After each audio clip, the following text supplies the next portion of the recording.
Hello, good morning everybody. Welcome again to this channel. And today I am with Antonio, my good friend from Spain, and he will introduce it.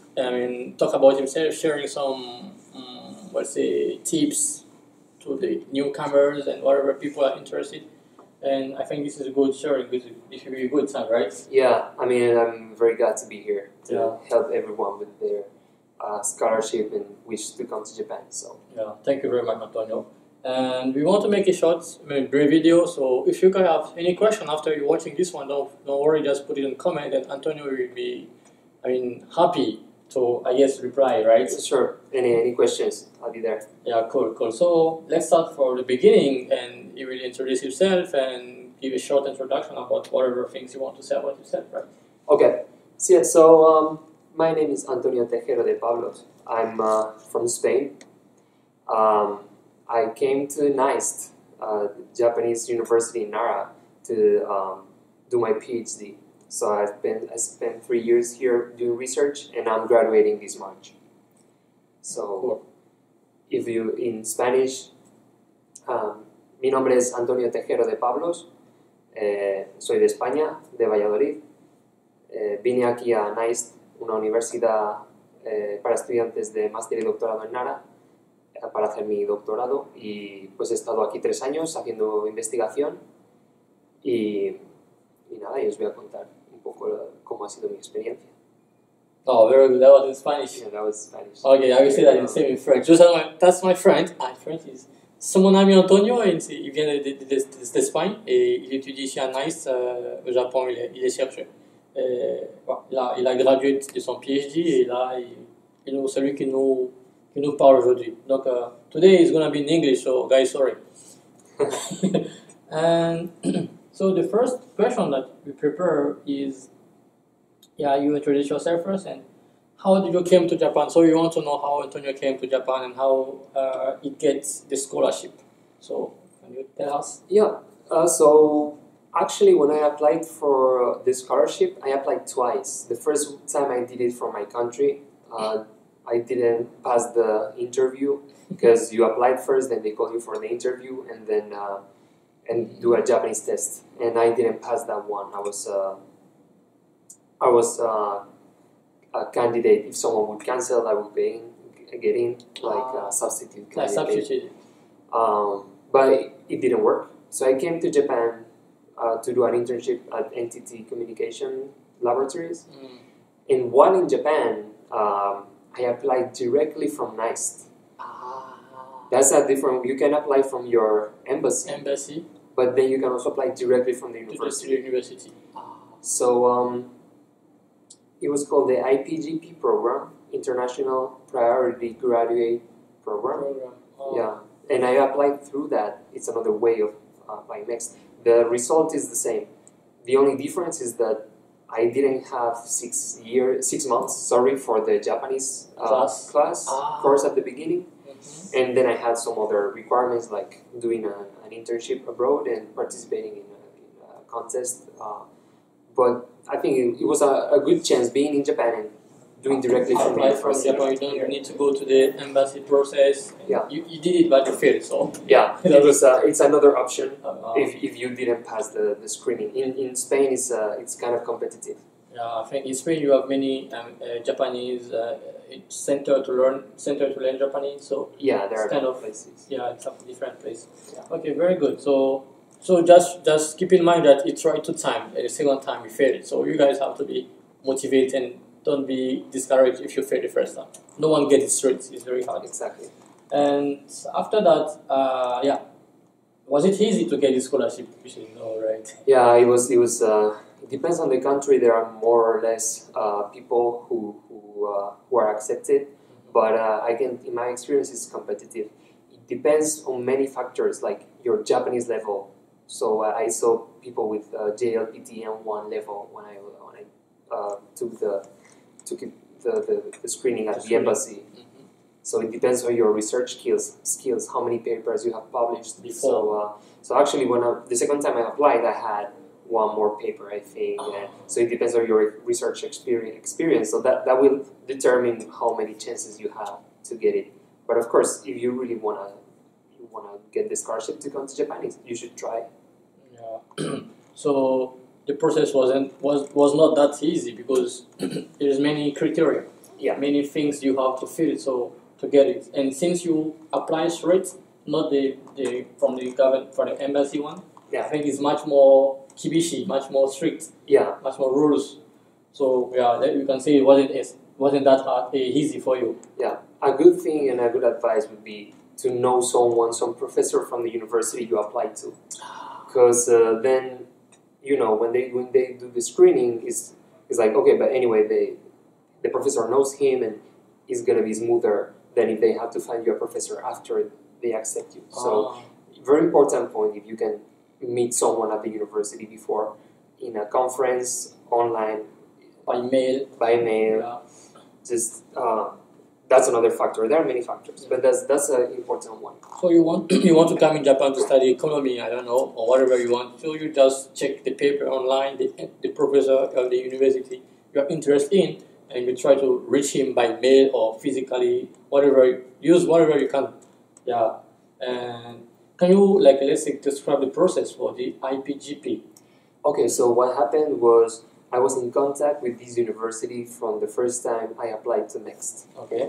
And then they contacted me because the international students affairs section here, they are super nice. Yeah. They contacted me like, look, we know you didn't pass the other Mext screening, but we have this IPGP. And since you are now in Japan, you can come directly, talk to the professor, get the recommendation letter, and we can apply for you from Japan. So the process in that way was, first of all, coming here to the university, talking to the professor. There was a short interview, and then the paperwork is basically the same, but you applied from the university. The university will take care of the paperwork, and as I told you, since you already know the professor, you have letter of recommendation from the professor. That's a plus. Much more easier, fast to go. It's faster. Yeah. Okay, that's nice. Now, you already give some kind of advice. So try to reach the professor you're interested in, and if you can come to Japan first, and then anyway, this is up to you guys, and depending on your financial state now, so you can do it. Your opportunities. So you have been working in here for 3 years in this school, this university, and can you quickly describe out your research and maybe what result you get, some things like that? Okay, so my research topic. So I entered the Vision and Media Computing Lab, and my research topic is action recognition from video, so human action recognition. I had to find a novel topic, something innovative for my PhD. So what I did was apply human action recognition to summarize sports video taken by users. Because the sports video you watch on TV, they are super easy to summarize because they are edited. But summarizing unedited video is difficult. So that was my work here. And I used these 3 years to publish 3 different papers, 2 journals and 1 conference that allowed me to go to the US to present my work. So that's basically like the main frame of my PhD.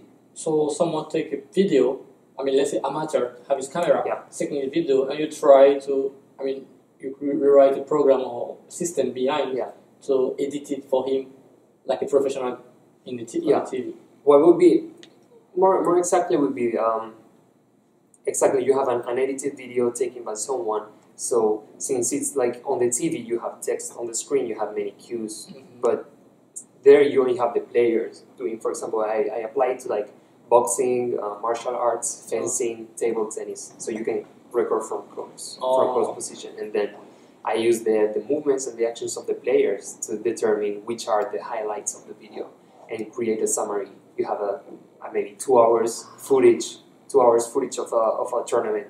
You want to get the most interesting 5 minutes. The highlights. The highlights. That's what I do. I think I heard about someone call it curating. Is it curating, things like that? I think it's different, but it's a bit different. Yeah, video abstract, video summary, highlight summary. Interesting. It looks hard. It is. It doesn't go well always, but I think I have kind of good results to publish, and people and told me. journal paper is amazing, you know. There's not many PhD students, Yeah. I mean, are able to do journal paper. It's a challenge. Yeah, it was a challenge. Yeah. And you are a very smart guy and you work a lot, so 大丈夫になったね. Yeah, if you work, they will teach you. It depends the lab. They will be more or less strict, but you have to come with strength, motivation to work. Yeah. So you have been here for 3 years, right? I mean, in NAIST, not 5. No, I've been only doing the PhD. Oh, okay. So what was the more difficult things for you here? I would say in NAIST was kind of the isolation and like intense research. It's a kind of isolated university, so there are not many areas to go around. So you end up working in the lab. That was kind of harsh, and deadlines with the papers. You know, if you enter a very good lab, they will be very strict with you too. So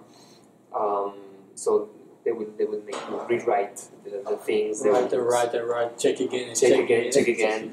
Is there a bug in your code? So, I mean, it was a challenge. I wouldn't say it was a bad, but it was a challenging experience. Very good. 3 years of being, I mean, continually challenging, and you face a challenge, you solve a challenge, and you move to the next challenge, and try keeping until you finish. And now you finish, you will leave this school soon, you will start working. So where you will start working, and can you tell us a little bit about it? So,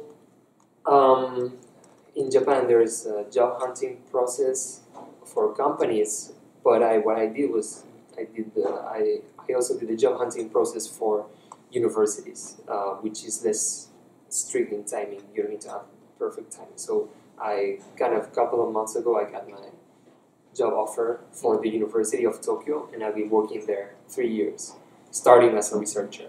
Cool. So it's like you join the university, you'll be a professor soon. I mean, hopefully things all go well. Might be a professor. It's a temporary contract because. But 3 years in Tokyo University, man, it's open you anywhere you want. You can go to a company, you can stay in the academy. You know, it's up to you now. Yeah, I guess it's the next step will be more smoother, like will be smoother. Going out of Tokyo, University of Tokyo. It's University of Tokyo. Yeah, that's the name, you know. Yeah. So it's very important the connections you make during the university and the research topic you decide to work on. So that will also define what's going to be your next step. Okay, I think we covered most of the questions, and we are around 13 or 14 minutes of the thing. So let's see. We want to make the video short. So if you have any question, I will just put a comment and it says down. And we'll be happy to answer you. And the guy in Spain also, you can contact us, and even in your language. So Antonio will be free to reply. Spanish, Español, lo que sea. Lo que sea. Arigato. Thank you, man. Yeah, it was very pleasure to be with you here. Okay, see ya. Bye bye. Bye bye.